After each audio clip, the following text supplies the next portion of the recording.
बिस्मिल्लाहिर्रहमानिर्रहीम। अस्सलाम वालेकुम स्टूडेंट्स, कैसे हैं आप सब। उम्मीद करती हूँ आप सब बिल्कुल खैरियत से होंगे। रब्बि इश्रह ली सदरी व यस्सिर ली अमरी वहलुल उक़दतम मिन लिसानी यफ़क़हू क़ौली। ऐ मेरे रब, मेरे लिए मेरा सीना कुशादा फरमा दे और मेरा काम आसान कर दे और मेरी ज़ुबान की गिरहा खोल दे ताकि वो मेरी बात समझ सकें। आमीन। This is first year chemistry FBSc board exam preparation 2024। और स्टूडेंट्स, आज हम 2015 के थर्ड पेपर के ऑब्जेक्टिव्स को कम्प्लीटली डिस्कस करने वाले हैं और साथ साथ आपको टिप्स एंड ट्रिक्स भी बताऊंगी कि किस तरीके से आप बहुत आसानी के साथ ऑब्जेक्टिव में फुल मार्क्स ले सकते हैं। और आप देखेंगे कि ऑब्जेक्टिव बहुत ज़्यादा घुमा फिरा के नहीं आता, लेकिन अगर आपने अच्छी प्रैक्टिस की हुई है तो आप बहुत जल्दी से उन क्वेश्चंस को सॉल्व भी कर लेते हैं और जो है वो फुल मार्क्स ले सकते हैं। तो चलें स्टार्ट करते हैं। तो स्टूडेंट्स, ये हमारे पास है 2015 का थर्ड पेपर, ठीक है। तो क्वेश्चन नंबर 1 से स्टार्ट करते हैं। क्वेश्चन नंबर 1 क्या है हमारे पास, the number of moles of oxygen atoms in 4.4 grams of carbon dioxide is. तो ये basically number of oxygen number of moles of oxygen atoms पूछा हुआ है, ठीक है। तो यहाँ पर हमारे पास number of moles of oxygen atoms carbon dioxide में अगर हमने देखने हैं, ठीक है, तो उसमें सबसे पहले तो हमें number of moles of carbon dioxide he find out करने हैं, ठीक है। यानी कार्बन डाइऑक्साइड के कितने मोल्स हैं, तो वो 4.4 ग्राम्स को 44 से डिवाइड करेंगे तो हमारे पास आ जाएगा 0.1 मोल्स, ठीक है। अब अगर 1 मोल हो कार्बन डाइऑक्साइड का, ठीक है, तो उसमें ऑक्सीजन एटम्स के कितने मोल्स आपको नज़र आएंगे, 2 मोल्स नज़र आएंगे ना, 2 मोल्स ऑफ ऑक्सीजन एटम्स नज़र आएंगे। तो अगर 0.1 होगा तो कितना होगा, 0.1 इंटू 2, ठीक है, मीन्स के 0.2 मोल्स ऑफ ऑक्सीजन एटम्स होंगे। तो सो ऑप्शन डी इज़ करेक्ट, ठीक है, डी ऑप्शन करेक्ट है। नेक्स्ट है question number 2, the pressure in the mixture of 4 grams of oxygen and 2 grams of hydrogen confined in a container of 1 dm³ capacity eight 0 degree centigrade. तो यहाँ पर हमारे पास हमने pressure find out करना है, ठीक है। तो स्टूडेंट्स, ये हमारे पास सिंपल जो है वो PV = nRT इक्वेशन से सॉल्व होगा। टोटल प्रेशर मीन्स कि हमने फाइंड आउट करना है, तो इट मीन्स कि हमें टोटल जो है वो नंबर ऑफ मोल्स पुट करने होंगे, ठीक है, divide by V। Total number of moles में हमने पहले number of moles find out कर लेने हैं। हम देख लेते हैं कि हमारे पास ऑक्सीजन के कितने मोल्स हैं। तो ऑक्सीजन का हमें ग्राम्स जो दिया हुआ था वो 4 ग्राम्स है, तो 4 डिवाइड बाई 32 तो आ जाएगा 0.125, ठीक है, इतने मोल्स आ जाएंगे। और हाइड्रोजन के मोल्स कितने दिए हुए थे, उसका मैस दिया हुआ था 2, तो 2 डिवाइड बाई 2 मतलब 1 मोल। तो टोटल अगर आप 0.125 और 1 को ऐड करते हैं तो आपके पास आ जाता है 1.125 मोल्स हैं। और R की वैल्यू आपने लगानी है, तो आप वॉल्यूम जो है वो dm³ में दिया हुआ है 1 dm³, तो आपने ऐसा ही R की वैल्यू चूज़ करनी है जिसमें dm³ यूनिट होना चाहिए, तो वो है 0.0821 atm dm³, ठीक है। और 0 डिग्री सेंटीग्रेड है, तो 0 डिग्री सेंटीग्रेड को 273 में पुट करना है, ठीक है। तो इस सब को सॉल्व करेंगे तो आपके पास आंसर आ जाएगा 25.21 atm, ठीक है। तो ये हमारे पास 25.2 जो है ऑप्शन ए करेक्ट है।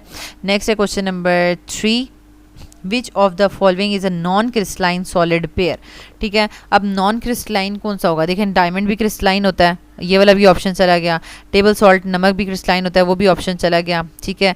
तो अब नॉन क्रिस्टलाइन कौन सा होगा, ठीक है। और यहाँ पर हमारे पास जो सुक्रोज है वो भी क्रिस्टलाइन फॉर्म में होता है, ठीक है। तो ये सारे ऑप्शंस गलत हो गए। वुड एंड ग्लास, ग्लास हम आपके पास जो है वो अमॉर्फस सॉलिड होता है, क्रिस्टलाइन सॉलिड नहीं होता ग्लास, ठीक है।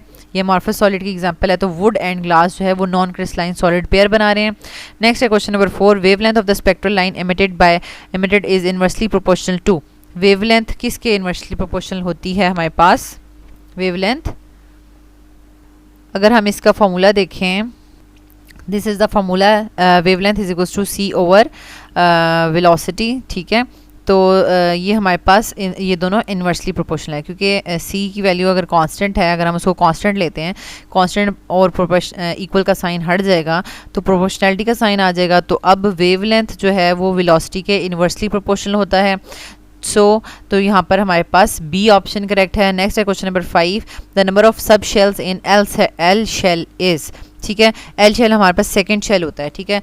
के पहला होता है, उसमें एक ही सब शेल होगा। जब सेकंड शेल होगा उसमें 2 सब शेल होंगे, फिर थर्ड शेल में 3 सब शेल होंगे, इसी तरीके से। So option B is correct, ठीक है। नेक्स्ट है question number 6, the oxidation state of sulphur in K2SO4।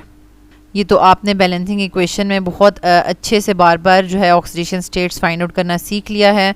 तो एक ऑक्सीजन का 2 होता है, 4 का -8 हो जाएगा। एक यानी फर्स्ट ग्रुप में होता है ना पोटेशियम, एक का +1 होगा तो 2 का क्या हो जाएगा +2।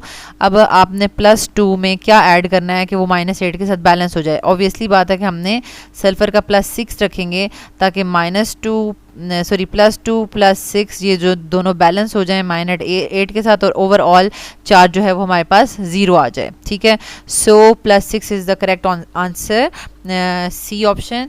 नेक्स्ट है question number 7, at 10 degree centigrade rise in temperature doubles the rate of reaction.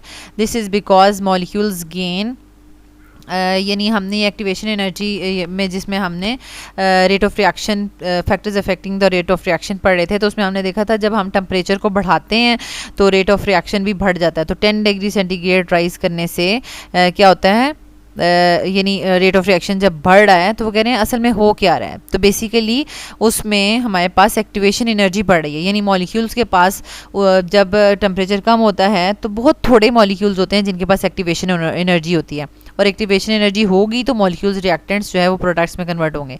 तो जब हम ओवरऑल टेम्परेचर बढ़ा देते हैं तो सब मॉलिक्यूल्स के पास थोड़ी थोड़ी एनर्जी और ज़्यादा मतलब वो गेन कर लेते हैं, और फिर हमारे पास पहले अगर 2 या 3 या 10 मॉलिक्यूल्स के पास एक्टिवेशन एनर्जी थी और अब टेम्परेचर बढ़ाने से 20-30 मॉलिक्यूल्स के पास एक्टिवेशन एनर्जी आ गई है, जिसकी वजह से रेट ऑफ रिएक्शन इंक्रीज हो गया। सो the correct option is a, activation energy. Next है हमारे पास question number 8, a molar solution is one that contains 1 mole of a solute in। अब आपने मोलैलिटी का मोलर सोल्यूशन है। मोलर सोल्यूशन का क्या होता है, 1 मोल इन 1 dm³ ऑफ द सोल्यूशन। ठीक है, ये देखें ये ऑप्शन सी करेक्ट है, ये सॉल्वेंट वाला ना कर दीजिएगा, ऑप्शन सी करेक्ट है। नेक्स्ट है question number 9, which one of the following 0.1 molar aqueous solution will have the lowest freezing point. अब किसका सबसे कम फ्रीजिंग पॉइंट होगा। ठीक है, वैसे फ्रीजिंग पॉइंट 0 होता है ना वाटर का, उसके अंदर हम डिफरेंट सॉल्यूट्स ऐड करते रह जाएंगे तो वो डिप्रेस होता रहता है।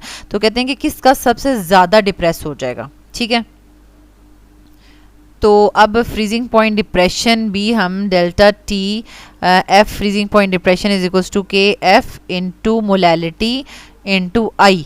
ठीक है, जिसका जितना ज़्यादा डेल्टा टी एफ होगा उतना ही उसका फ्रीजिंग पॉइंट डिप्रेस कर जाएगा। ठीक है, तो अब आई बहुत इंपॉर्टेंट है कि अगर कोई आयनाइज हो रहा है, जैसे कि यहाँ पर शुगर है, ग्लूकोज है, यूरिया है, ठीक है, तो ये सारे आयनाइज नहीं हो रहे, तो इसमें आई का फैक्टर जो है वो 1 ही लगेगा। लेकिन जब सोडियम क्लोराइड जो है वो आइंस में कन्वर्ट हो जाता है, ठीक है, तो 0.1 मोलर एक्वस सोल्यूशन लेंगे, लेकिन वो आइंस में कन्वर्ट हो गए 0.2 मोलर बन जाएगा। ठीक है, तो नंबर ऑफ पार्टिकल्स बढ़ जाएंगे।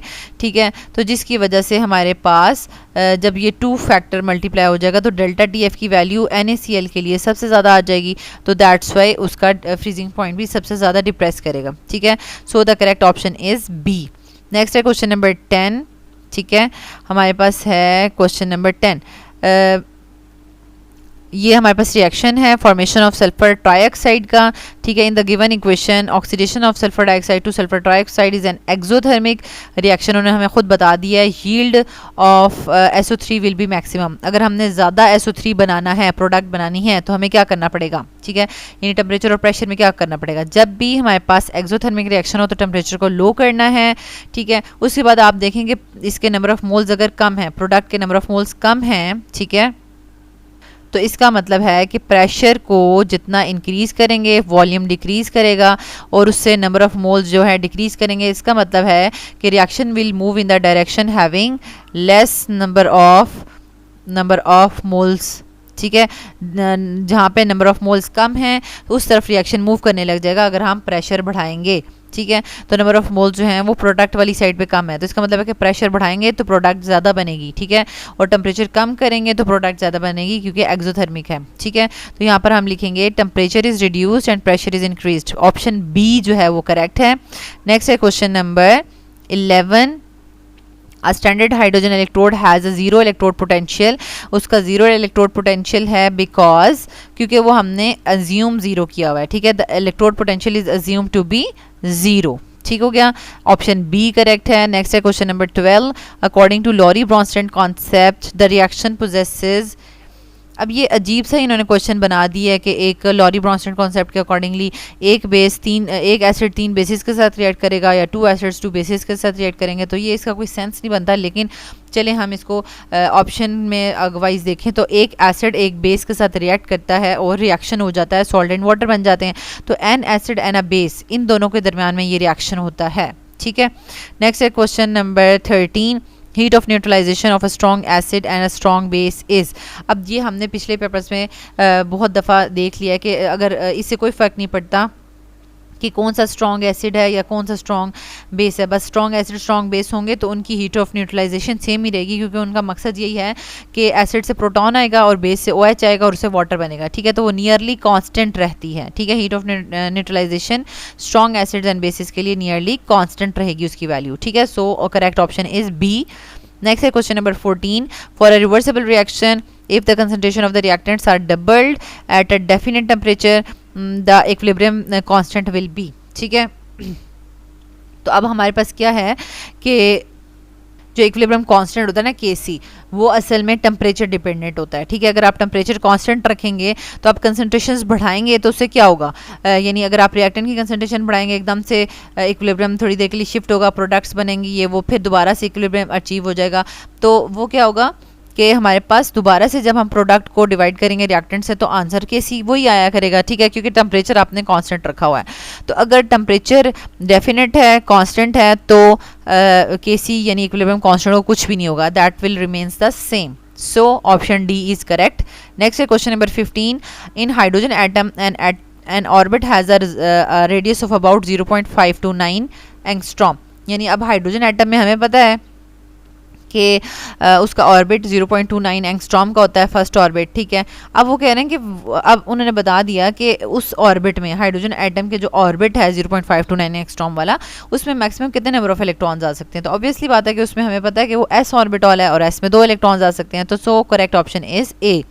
ठीक है, 2 इलेक्ट्रॉन्स। नेक्स्ट है question number 16, which of the following is a non polar molecule that contains polar bonds. ठीक है, अब ये देखें, वाटर भी पोलर होता है, SO2 भी पोलर है क्योंकि उसमें एक लॉन पेयर आ जाता है। ठीक है, अच्छा, फिर क्लोरीन तो है ही नॉन पोलर लेकिन उसके बॉन्ड्स भी नॉन पोलर ही हैं।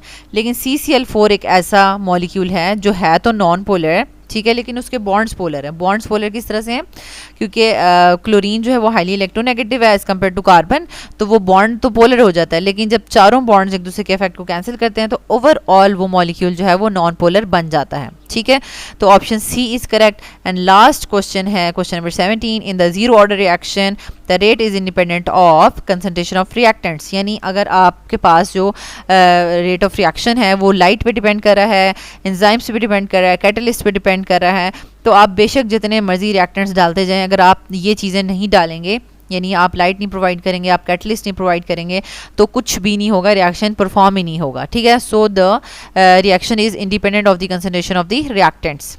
ओके स्टूडेंट्स, तो यहाँ तक हमने 2015 के थर्ड पेपर के तमाम MCQs बहुत अच्छे से डिस्कस कर लिए हैं। आई होप सो आपको समझ भी आ गए होंगे। अल्लाह ताला आपको बहुत आसानियाँ अता फरमाए और आसानियाँ तकसीम करने का शर्फ अता फरमाए। आमीन।